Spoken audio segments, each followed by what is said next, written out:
यूं तो हमने देश में राजनीति के कई चाणक्य देखे जिनको वर्तमान राजनीति में ये माना जाता है कि राजनीति की बहुत गहरी समझ रखते हैं। लेकिन एक नाम ऐसा रहा जिसने एक नहीं दो नहीं लगभग सारी पार्टियों के लिए रणनीति बनाई और बहुत ही कारगर रणनीति बनाई। इनका नाम है प्रशांत किशोर। प्रशांत किशोर का किरदार इसलिए दिलचस्प है क्योंकि सभी की राजनीति को जानते हैं और सब उनके कैलिबर को, उनके टैलेंट को भी जानते हैं। दरअसल चुनाव में आपको विशेषज्ञों की आवश्यकता पड़ सकती है, ये बात प्रशांत किशोर ने सिखानी शुरू की। लेकिन प्रशांत किशोर अब एक अलग भूमिका में हैं। वो खुद राजनीति के मैदान में उतर चुके हैं। जनसुराज यात्रा तो निकाल ही रहे हैं। चुनाव लड़ेंगे नहीं लड़ेंगे, किसकी तरफ जाएंगे, ये आने वाला समय बताएगा। लेकिन बिहार की सियासत में वो अच्छा असर रखते हैं, इस बात से इनकार नहीं किया जा सकता। और ये बात मैं इसलिए कह रहा हूँ क्योंकि जनता दल यूनाइटेड या नीतीश कुमार भी जिस तरह उनको करीब लाने के प्रयास कर चुके हैं शुरुआती दिनों में, कांग्रेस ने उनको अपने साथ में बुलाया, हालांकि बात नहीं बन पाई थी। तो ये बातें ऐसे ही नहीं होती हैं। प्रशांत किशोर की जरूरत तो महसूस की जाती है क्योंकि उनकी रणनीति से कोई भी नाइत्तफाकी नहीं रखता। सबको पता है कि प्रशांत किशोर यदि किसी के लिए रणनीति बनाएंगे तो वो कितनी कारगर हो सकती है। अब सवाल उठता है, तमाम राजनीतिक दलों को वो अपनी सलाह दे रहे हैं, अपनी जनसुराज यात्रा, अपनी राजनीति तो वो कर रहे हैं, लेकिन साथ ही साथ गाए बगाए वो सलाह मशविरा भी करते रहते हैं। अब एक गुरु मंत्र उन्होंने कांग्रेस को भी दिया है। कुछ सवाल खड़े होते हैं, हालांकि देखिए सवाल है कयासों का बाजा, क्या फिर से कांग्रेस के साथ काम करेंगे चुनावी रणनीतिकार प्रशांत किशोर? बीजेपी, जेडीयू और आरजेडी पर हमलावर रहे प्रशांत किशोर ने कांग्रेस को लेकर क्या बड़ा बयान दिया है। प्रशांत किशोर ने कहा कि आज कांग्रेस बिहार में कहीं नहीं है और न कोई नेता जमीन पर दिखता है। कांग्रेस के लिए काम कर चुके प्रशांत किशोर ने आखिर ऐसा क्यों कहा कि कर्नाटक में मिली जीत को कांग्रेस 2024 के लोकसभा चुनाव की जीत के तौर पर न देखे। दरअसल प्रशांत किशोर ने 30 जून को अपने एक बयान में कहा कि कांग्रेस आज महागठबंधन वाली सरकार में शामिल है। सरकार में बहुत लोग शामिल हैं, लेकिन इससे क्या हो गया?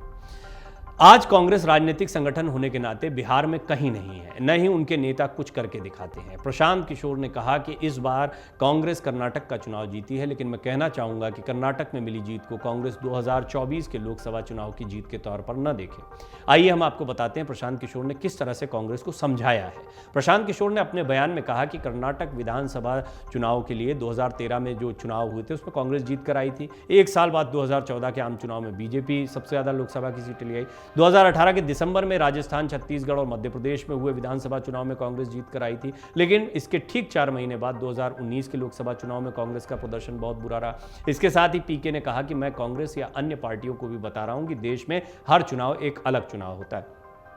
हालांकि ये ऐसी एनालिसिस है, इसको मैंने भी कई बार आपके सामने रखा है कि लोकसभा चुनाव का मिजाज अलग होता है, मुद्दे अलग होते हैं, अचानक से चुनाव के पहले कुछ होता है जिसके बाद में माहौल बदल जाता है। विधानसभा चुनाव में जनता जिस तरफ जाती है जरूरी नहीं है कि लोकसभा चुनाव में उसी तरफ जाए, बिल्कुल बदला हुआ चुनाव होता है, चेहरों का चुनाव होता है। स्थानीय स्तर पर जनता की सोच अलग होती है, राज्य के स्तर पर अलग होती है। मुख्यमंत्री का चेहरा होता है तो केंद्र में कौन प्रधानमंत्री का चेहरा है या कौन सा नेता लोकप्रिय है उसका भी बड़ा असर पड़ता है। इससे पहले पिछले साल एक बैठक के दौरान प्रशांत किशोर की ओर से लोकसभा चुनाव 2024 के लिए कांग्रेस को जरूरी सुझाव भी दिए गए थे। खबरों के मुताबिक किशोर ने इस बात पर जोर दिया था कि कांग्रेस को 2024 के लोकसभा चुनाव में सिर्फ उन सीटों पर फोकस करना चाहिए जहां पर उसकी स्थिति पहले से मजबूत है। उनके मुताबिक अगर पार्टी 370 सीटों पर अपने उम्मीदवार उतारेगी, ऐसी स्थिति पार्टी के लिहाज से फायदेमंद रहेगी। उनकी नजरों में बाकी बची सीटों पर कांग्रेस को अपने गठबंधन साथियों को मौका देना चाहिए।